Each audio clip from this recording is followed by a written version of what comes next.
What's up guys, this is DJ with Art of Visuals. So today I'm here with Kavan. He is a conceptual photographer. He's going to be teaching us how he comes up with an idea for an image, sketches it out, and actually creates something. So take it away, man.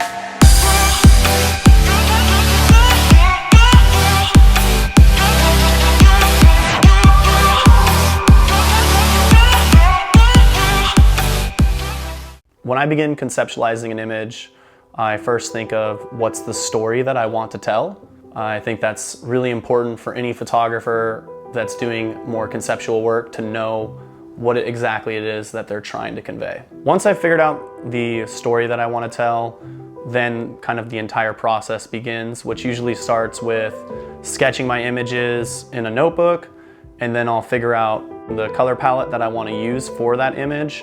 I do a lot of contrast work, so I'll think of contrasting colors, but knowing the details down to the lighting, the props, the background, everything, that's all going to play into making sure when you go to execute that idea that it comes out exactly how you see it in your mind. When I say I take a film approach, I don't mean it in film photography, I mean it as in like film production. I kind of look at it as doing pre-pro, and the more in-depth the pre-production is, the easier the shoot's gonna go. And so again, that comes back to conceptualizing the image. Once the image, is conceptualized and you've got it now sketched out, you've listed all the props, you've listed everything you need, then it begins going and getting those things, and then after that, you start shooting. And usually once you know exactly what you want to do, you can play around, when you're doing the poses, when you're doing the lighting, and if you want, let's say you're doing something and you want like a beam of light coming down the eyes, you know exactly how you want to do that and what it is. It's not you on the shoot day kind of stumbling around, figuring out, hey, does this work, does that work? Because you already know what's going to work. So my approach to post-processing is intense, non-stop, 7 hours of editing at least. And usually it always begins in Photoshop.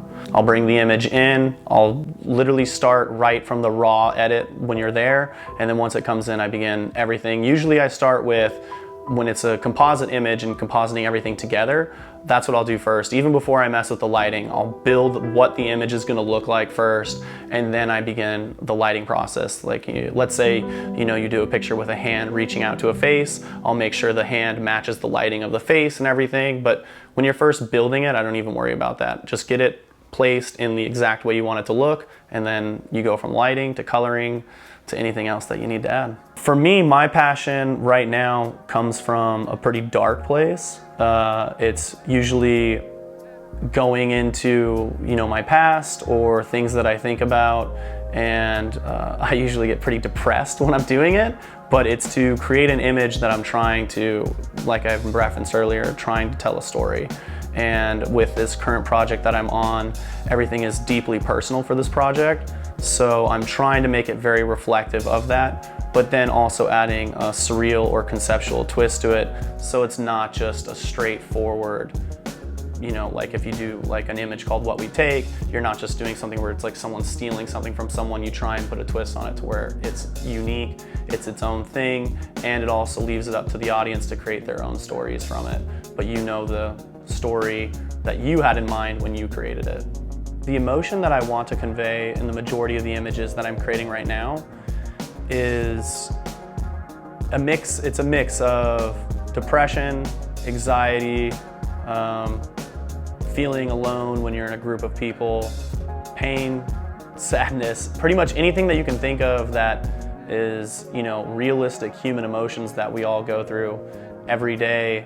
That's kind of what I want to convey, because I think a lot of times right now on social media especially, we're given this story that's like everyone's happy all the time, and that's just not the case. I think it's important to realize all the other things that come with life, because that's what makes happiness that much better when you do have it. So this first image is titled What We Take. The idea behind this image was the things that we take from other people to benefit ourselves in a selfish way. So the character that's dressed in the yellow cloak, I've always seen it as like he's feeding off of the doves, and the doves kind of represent our innocence and our kind of, how we're naive to unfortunately, the bad things that do happen until they happen to us. Like, we'll see the stories and we see everything that's happening in the world, but we always, I feel like, kind of take that approach, well, it's not me and it's not my problem and it's, you know, it's not affecting me directly. And then it eventually does. And unfortunately, I think every person at some point in their life is guilty of taking something from someone else for their own self-benefit. So the title of this image is All the Parties I Was Not Invited To. And it's kind of that idea of, like, the premise behind it is when you see everyone else around you, you know, enjoying their lives, having these things, and maybe you see some friends of yours that go off to this event and you don't get the invite. I feel this is like kind of a piece directly from like my middle school years, like, is what that's based off of. Because I think that's, you know, goes through a lot of people at some point in their lives. They feel left out. They feel like they're not part of a group that they, you know, so desperately maybe want to be a part of. I think a big thing for humans is acceptance, and acceptance by our peers and acceptance by the people that are around us and that we care about. And it hurts like when we're not accepted. So the idea was this subject standing in the middle of a field with black balloons and just kind of releasing one by one as he's walking. And then where we find the character is when he's got the very last balloon that he's gonna let go of. This image, the name is These Lies Are Paper Thin. And it's kind of the idea of when we build these lies and these stories, when we talk to other people, and it kind of creates this wall. And that's the perspective of the image, is these walls of these words that are building in front of us. But in the end, I feel all lies will eventually get exposed. And so when that happens, that's kind of the idea of the paper thin aspect, is that we'll eventually just burn right through them. And then the truth is who are we behind all of the lies? What does the real person look like? And when I'm saying lies, I'm not saying like it has to be like you murdered somebody or something. It could be like the simplest, smallest little lie, but that you've, you know, told, even maybe where you've convinced yourself that you think it's true. When I was having a hard time, like in my past, I'd have a hard time trying to tell a story, or like if someone asked me like, hey, what's the meaning behind this? Sometimes I didn't have one. And I wouldn't say that it frustrated me, but I would definitely, when I would look at the piece, even on my own merit of my own work, I'd feel kind of bummed about it or not connected to it.